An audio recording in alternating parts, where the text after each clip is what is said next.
Hello everyone, welcome to Everything Arsenal. Now let's get to the latest transfer news. What's the latest on Eberechi Eze? A couple of teams have inquired about getting Leandro Trossard and Fabio Vieira. So will they stay? Will they be leaving? Gyökeres has officially taken part in his first Arsenal training session. Will he be able to make his debut against Tottenham? Hopefully, man, that would be scenes. A debut against Tottenham in the North London derby. Imagine his scores in that game, incredible. And Calafiori and Timber, I think good news on both of them. So let's get started with Eberechi Eze. Now, according to Ghana blog, Arsenal have had reservations about paying the full release clause for Eberechi Eze.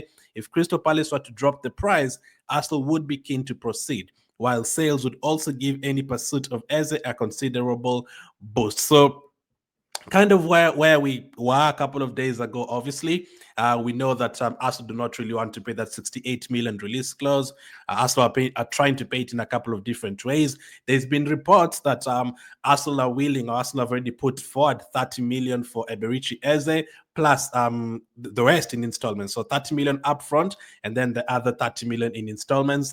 So they're waiting to hear whether Crystal Palace are going to accept that. That is what the reports are saying today. Will Crystal Palace really accept 30 million upfront for their best player?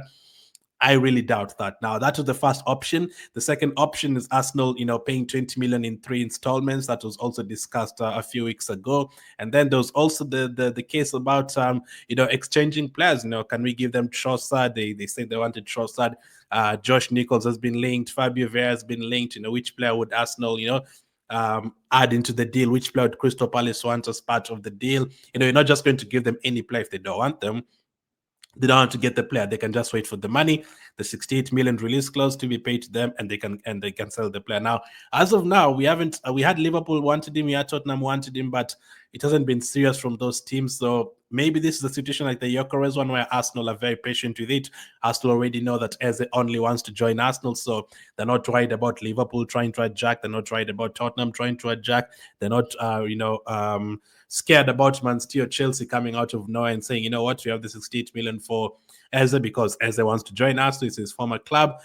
He was there as a kid, so maybe that could be the case. Maybe Arsenal just relaxed knowing that Eze only wants to join us, and if he ends up leaving Crystal Palace, it's going to be to join Arsenal. So maybe that is the case. So I guess we'll have to be patient with this one. There's also been talk about Arsenal having to sell players first, but a couple of other journalists are saying we don't really have to sell players before getting Eze. We can buy Eze, and then at the end of the transfer window, you can get rid of 4 to 5 players between now and the end of the transfer window. So I guess it's a waiting game. As we speak right now, Eze is currently playing for Crystal Palace. I think they're playing against Mainz. I think they're losing, but it's still featuring for them. It's not like not training or anything. No, it's still featuring for Crystal Palace. Is not forcing a move at the moment. So we wait to see whether things will change. We've already also had that Crystal Palace are currently ongoing, having talks with replacements for Eberechi Eze, one of them from Leicester and in Canus, I think that's his name. Canus, they want Canus, and they've also been linked to a couple of other players. So will those players be the ones to come and replace Eze? And then will they be willing to let go of Eze after getting a replacement? Will they be more open to letting go of Eze for less than 68 million? That 68 million release clause after signing a replacement, it could be. But as of now, we just have to wait and see how it develops. I really hope we can get Eze, because after getting Gyökeres and then you add Eze into that would be absolutely fantastic, man. This is a player who can play on the left wing. He can play in the 8. He can play, as 2 number 10s next to Odegaard. He can be competition for Odegaard and Nwaneri in the 10 position, competition for Martinelli and Trossard on the left side. So absolutely exciting to see if we can get this player. And it will definitely be a best transfer window. If you get Eze, definitely a best transfer window. And we wanted a left winger and we wanted a striker at the beginning of the transfer window. Personally, for me, I wanted 3 forward players. As of now, we've gotten 2 in Gyökeres and Madueke. I wanted a different kind of left wing. Obviously, Madueke is more of a right wing. I wanted, players like Rodrigo, Nico Williams. But since those ones are looking quite impossible, I think you have to go and get someone like an Eze. He's a player who can play on that side. He'll give you more attacking, impotence in the team and all that. I would go and get Eberechi Eze for sure. No, 100%. I actually do think he's worth around that 68 million, but Andrea Berta knows how to negotiate. He's managed to negotiate for the Zubimendi deal, to negotiate for the Gyökeres deal, to negotiate for the Noga deal, the Mosquera one. So let's see how he negotiates with this one as well. He might be able to actually get him for less than that. So what's the next piece of news on Eberechi Eze? Ghana blog also said that a new contract for Ethan Nwaneri reduces the urgency of Arsenal's Eberechi Eze pursuit, but does not appear to have ended it entirely. So we are still interested in Eze, but because he gave Nwaneri a new contract, to slow down a little bit on that. But since we've been told by Hand of Arsenal and Fabrizio and David Dunstan that Arsenal are very interested in getting another attacking player, and Eze is the one that they're looking at. They're also looking at Xavi Simons, but Xavi Simons was the second option to Eberechi Eze. I guess, like the one for Mosquera, we were told we wanted Mosquera, and then it went quiet for like 2-3 weeks. We finished all the other deals, and then we came back for Mosquera to finalize it. It could be the same with Ez. They might try to sell, players like Reese and players like Fabio Vieira first, and then after that, you're going to, come back and try to finalize the signing for Eberechi Eze. Even if it means it's going to happen in August, 1 week before the Premier League season. Let's say, you wouldn't need time to adapt because he'll be playing in the Premier League and he's just in London. We'd have wanted him in the team early, but obviously you can't make 10 signings all in 1 month. I don't expect that to be the case, but let's hope that we can get Eberechi Eze through the door very, very soon. Now, will Leandro Trossard be at Arsenal next season? That's the next question. According to Florian Plettenberg, this literally came out 11 minutes ago or something. He says Borussia Dortmund are monitoring Leandro Trossard. The 30-year-old winger also has 2 concrete offers from Premier League clubs. A move in this window is possible. He is under contract at Arsenal until 2027. Now, first of all, I thought Trossard's contract is expiring in 2026, so that is very interesting. Every rate, I'm sure it is 2026, unless he has an extra option of extending that contract, because let me see, 90,000 per week. That is great in terms of salary. We don't have to push Trossard out because his salary is quite low. He's one of the few players who are under 100,000 alongside players like Timber and Zubimendi. That is quite low.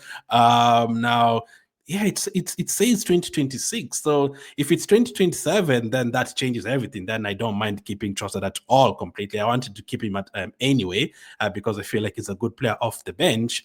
But obviously, if his contract is expiring next year, you have to try and push and get him, either give him a new deal or let him go on a free next season. But they say 2027, which is very interesting because the article that I have where Arsenal salaries are written, it's written 2026. So I will confirm that for sure. But Plettenberg also says that there's offers from two concrete offers from Premier League clubs. I'm not sure what Premier League clubs those ones are. We haven't really been told which ones they are. I mean, we were told that Crystal Palace wanted Trossard as part of the Eze deal, so it's going to be interesting to see whether they're one of them. If they're one of them, that is interesting because he also used to be a Brighton player who have a bit of trouble with Crystal Palace, so it would be interesting to see whether he's going to play for them as well. But as of now, for me, I'm not really too keen on selling Leandro Trossard at all. That is not what I'm looking to do this transfer window, like selling Leandro Trossard. No, not really. I feel like it's still a very good option off the bench, but let's see what happens with that particular deal. Now, Ghana blog also had this to say on the Leandro Trossard situation.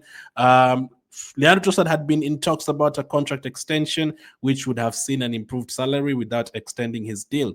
Currently, it remains unsigned as Trossard and his camp wait to see the opportunities the market brings. So he hasn't signed the new contract. He's waiting to see whether any opportunities come in. We were told yesterday that Atas tried to convince Trossard and Zinchenko to stay because they can be part of the squad or more of Zinchenko, but Trossard has been offered a new contract. The team wants him to stay, but does he want to be a backup option? He's now 30 years of age. Can he get a better contract elsewhere because he's only on 90,000 per week? Doesn't really have to stay. If you're someone who's on 300,000 per week, they don't have to leave. They can just stay for those 2 years. But for Trossard's situation, there's nothing really like pushing him to stay if he's on 90,000 per week in terms of financial wise. So let's see how it goes with Leandro Trossard. Now, he's not the only player who might end up leaving Arsenal. Also latest with Fabio Vieira. Ben Jacobs says West Ham have added Fabio Vieira to their list of midfield options.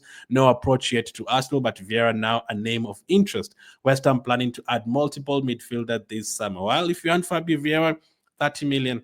At least 30 million for Fabio Vieira. I mean, all the other teams have been selling their players for a lot of money. We also need to sell our players for a lot of money. Fabio Vieira, 30 million plus if you want him. Arsenal want to sell him. Arsenal don't want to loan him out.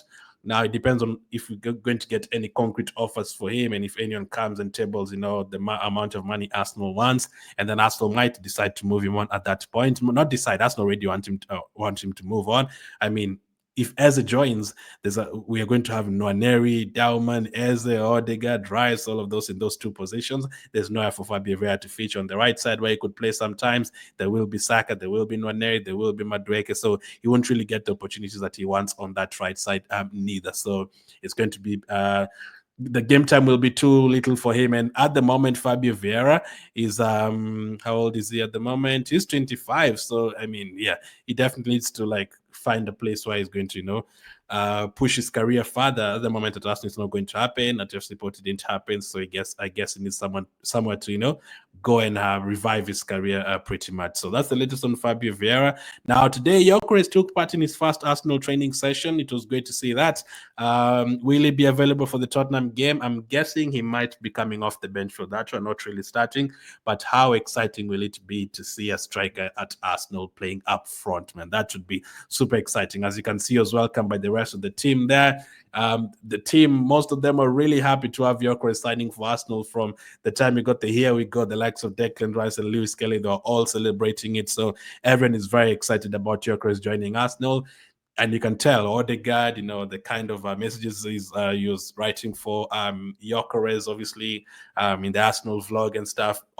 Everyone is excited to have Gyökeres in the team, from the fans to the players to the manager to the board. So it's going to be very interesting to see how he does. Hopefully, he make his debut on Thursday against Tottenham, and you can see what he's really made of. For me, there's no chance he's going to fail at Arsenal. He's going to come in and slot in and start scoring goals right away. So let's hope that is the case. Now, Calafiori went off with an injury against Newcastle, but he was in training today. So I don't know how hard the training was, or how, which kind of training he took part in. Was it just solo training, or, training with the rest of the team? If he's training with the rest of the team, then that is good news. Isn't really seriously injured, but at least he's in the training ground. He's not using crutches or anything. He's walking around, so that is great.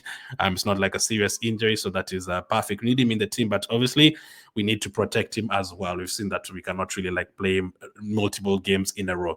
Timber's also in training. Another player wasn't featured yet in this preseason, just like Gabriel. I didn't see him today, but Timber as well. Hopefully he does. He does recover by the time the season starts. No need to rush them. Just let them train in Hong Kong, and then maybe for the Emirates Cup, when they get back to London, they can play. So no need to rush Calafiori, no need to rush Timber, no need to rush Gabriel. But hopefully by the time we get to close to the season, they're fit, because at the moment you don't have enough numbers defensively. We might see the debut of Mosquera. He was in training as well. So let's see how that one goes. So that is the latest today on Eze, Trossard, Vieira, and Gyökeres, Calafiori, and Timber. Thank you for watching, and I'll catch up with you guys on the next one.